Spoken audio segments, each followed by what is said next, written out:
Hi guys, it's your girl Napisha09, and I'm coming. This is a different video. I just wanted to talk briefly about my struggle with facial hair. If you watched my What Boils My Noodles video, uh, my very number one thing that boils my noodles or that upsets me is when people make mention of my facial hair.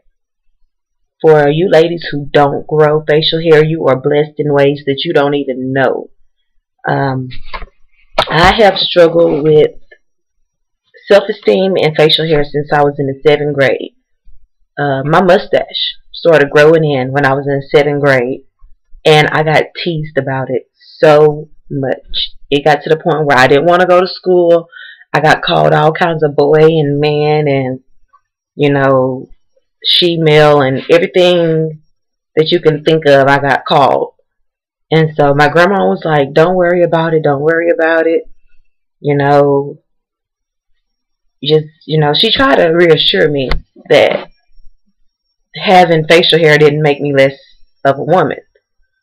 But, even though your loved ones tell you that it's okay and they tell you that you're beautiful in spite of or whatever, it's coming from your loved ones, so of course they think you're beautiful in spite of. And so what I did when I was 12 years old was I took a razor and I shaved my mustache. Now at first it was kind of baby fine, and after I shaved it, oh my God, it grew in so thick. I was like, I don't know what to do. And so I just kept shaving it. And so I guess around the 9th grade, the shaving was making the hair so much worse. And so my grandma took me to Walmart and we bought some hair remover. And what we got was Nair. And what I found out then using the Nair, that my skin is extremely sensitive. So I would put it on and I would have to leave it on longer. And so when I washed it off, some of the hair would still be there, yet my skin would be so really, really highly irritated to where you couldn't touch my face. But, I got the technique down where I would just put hot water on first, let it soak, try to loosen up, try to open up my, my pores or whatever some more. And I used Nair for about, all the way through high school, I used Nair. My 12th grade year, they came out with the Aussie Nads. It's like a hair remover, kind of like a wax, but it's a sugar-based product. It cost like $30 plus shipping and handling when it first came out. I bought it, and it did not work. It did not remove any hair off of anywhere, and it hurt. So, I didn't know what to do. So I went to Walmart, and I saw this little contraption to where you would rub the hair, and it wasn't shaving it. It was just kind of like buff it down or file it down.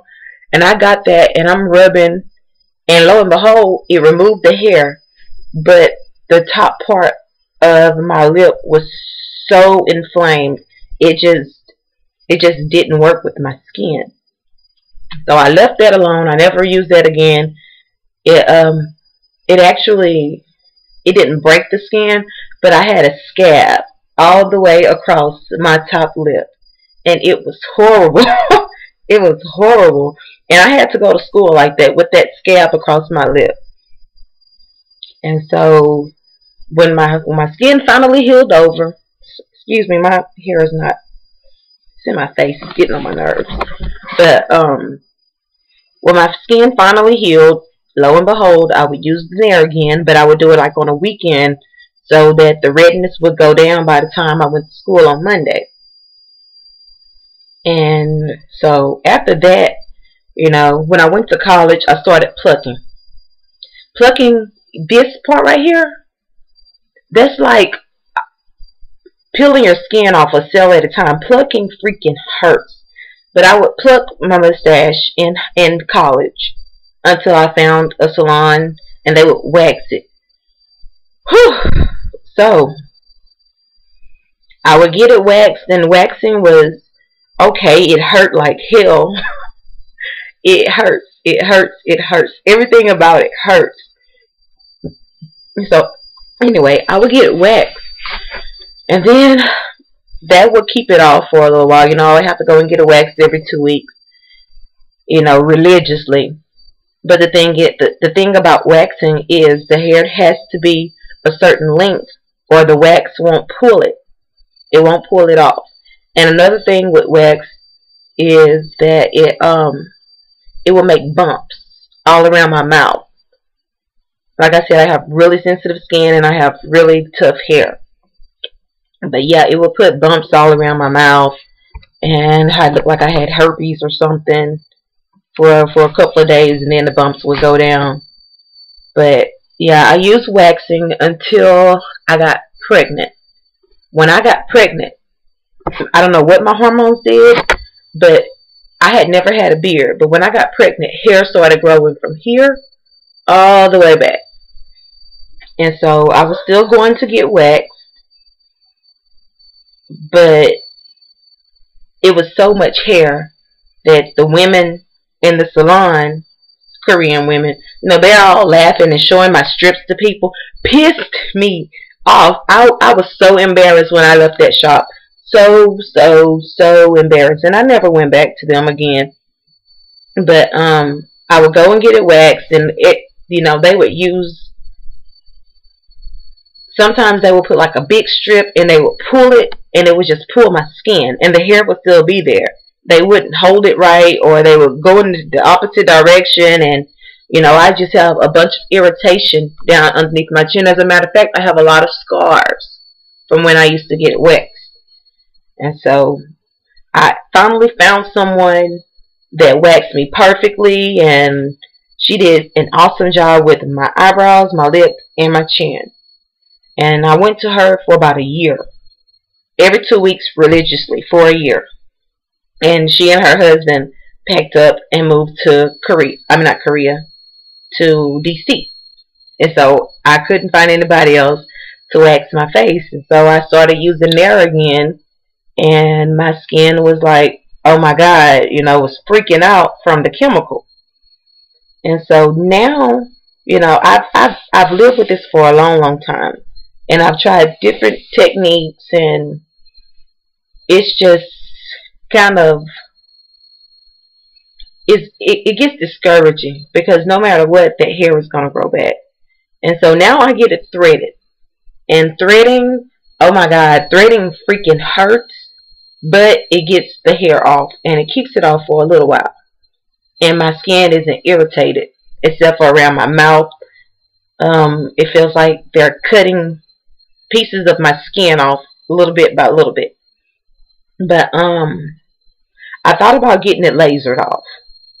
But there's a lady at my job, black lady. We have almost the exact same texture of hair, almost the exact same skin. And she has scars all the way around here. Whereas I don't grow it here on top, I grow it underneath. She grows it here like a goatee. And she has really bad scars all the way around her face, to where she went and got it lasered. And she strongly suggested that I not get lasered. And looking at her skin, I was like, I can't do it. And so right now I spend approximately $54 a month to get my eyebrows, lip, and chin threaded. They always charge me extra for my chin, because the hair grows from here to here. And it's very, very strong, and it doesn't want to come out. And they have to work really, really hard with the thread to get the hair out. And so, when you think of facial hair, there's always a masculine annotation that comes with it. When you think femininity, you don't think of facial hair. And so, people who don't have this problem, you don't understand what it's like to go through life with, as a woman trying to be feminine, having to deal with facial hair. It's very detrimental to your self-esteem. half the time I walk with my chin tilted so that nobody will see underneath my chin. When I have boyfriends, I don't let them touch under my chin. I don't let anybody touch me under my chin. I don't like for people to look and see, and it's just, it's not fun having facial hair. I've seen some women, you know, they take it with a grain of salt and they don't worry about it. I applaud those women who don't worry about it, who are like, oh well, this is me, but I can't do that. And so, you know, that's been my struggle with facial hair. I've tried so many things. I don't even think I named most of the things that I've tried, but I've tried so many things. And so that's why, you know, I get upset when somebody purposely draws attention to the hair, you know, because it's not like I don't know it's there. I do everything that I can to keep it off, but it's gonna grow. It's gonna grow. Just like if you shave your head every day, you still have to continue to shave it because the hair is gonna grow back unless you're going through chemo or something like that, or hair loss. And so, yeah, I just thought I'd share that to you and try to get, you know, people who don't know to understand that it's not a vanity issue. It's a lifelong problem. And, you know, those women who do have facial hair, I understand what you're going through. You know, because it's not an easy thing. But, you know, it's not easy, but it's something that we have to live with.